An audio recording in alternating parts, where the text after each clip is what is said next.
Hi guys, a very warm welcome.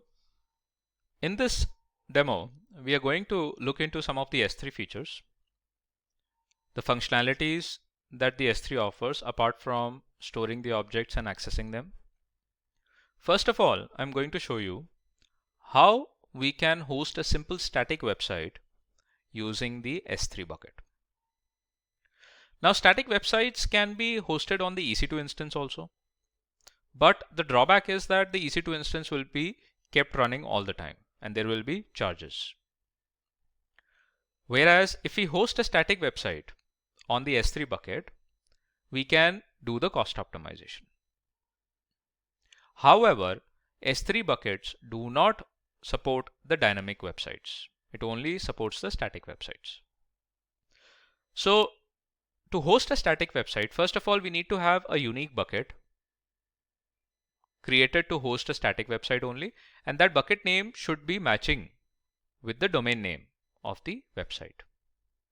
So I'm going to create a new bucket in the Ohio region only, and the bucket name I'm going to put something like www the cloud community.com. This is a random domain. This is not a live domain. I've just taken a random domain name. In the object ownership, I'm just going to put ACLs enabled. Block public access settings for this bucket, I'm going to uncheck that, acknowledge, and create a bucket. Let's wait if it accepts our domain name. Yes, the bucket has been created with the domain www.thecloudcommunity.com. Now we are going to use this bucket to host a simple static website. How we can do that? We just have to open up this bucket, go to the properties, scroll down till the footer, and you get a static website hosting option. Now what we need to do is we just have to click on edit and enable the static website hosting on the S3.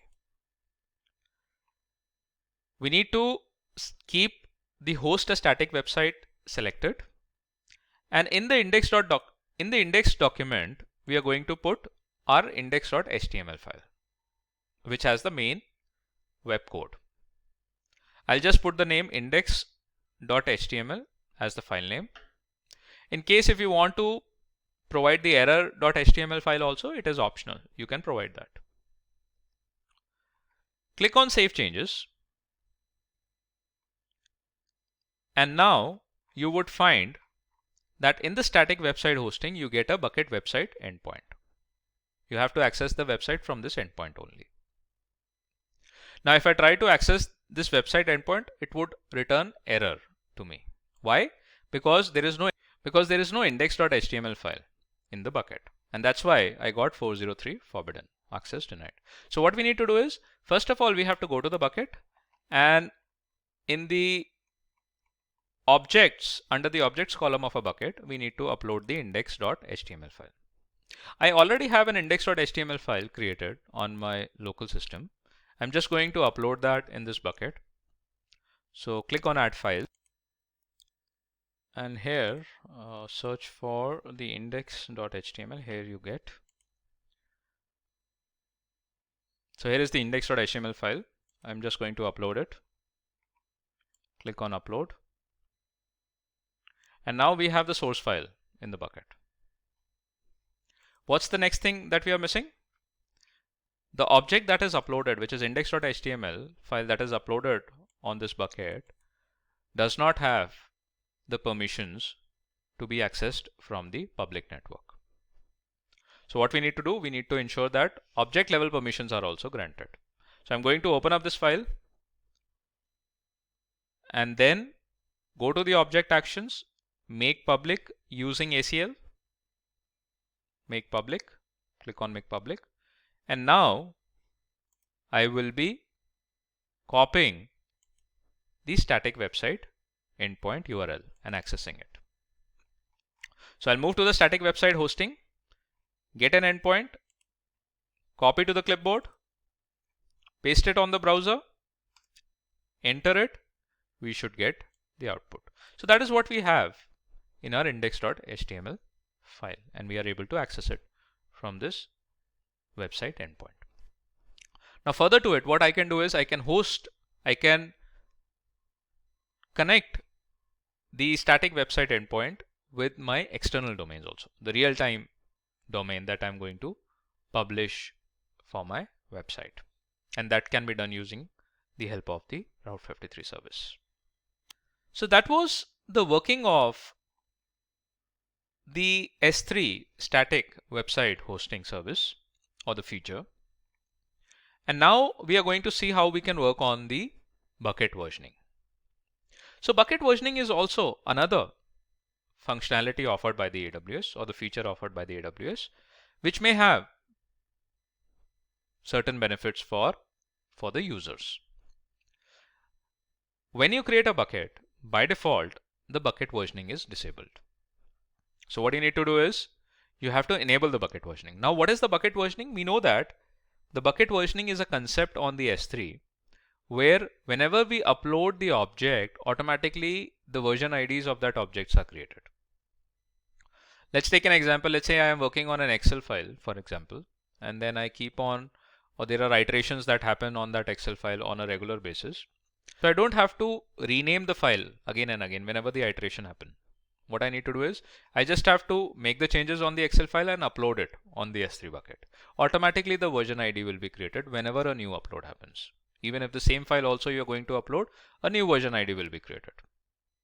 And even you can open up the previous version IDs of the files as well.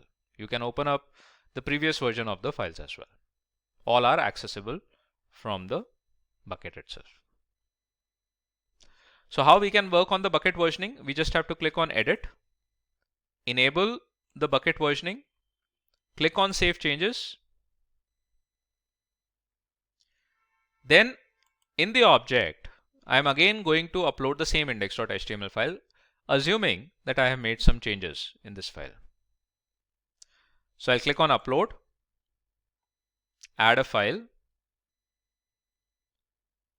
again search for index.html, click on open and upload it. Now the bucket versioning was enabled before uploading this file. So when the first version of the file was uploaded, at that time we didn't enable the bucket versioning. When I showed you how to host a static website on the S3, at that time the bucket versioning was not enabled. So now you would have a tab that is called as show versions. Right now the tab is off. When the tab is off, that means the file that you view, or that you see, the file that you see on the S3 objects, that is the most recent updated file or uploaded file. All right. Now if you want to see the version of the file, what you need to do is you just have to enable the show versions option, and here you get, there are two files with the name index.html. The previous file that was used for hosting a static website has a version ID null. Why? Because at that time the versioning was not enabled, and after enabling the versioning I re-uploaded the file and there is a version ID created. Okay, I can open up both the files.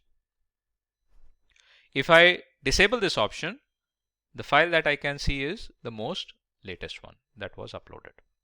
So that is the benefit of using the versioning option on the S3.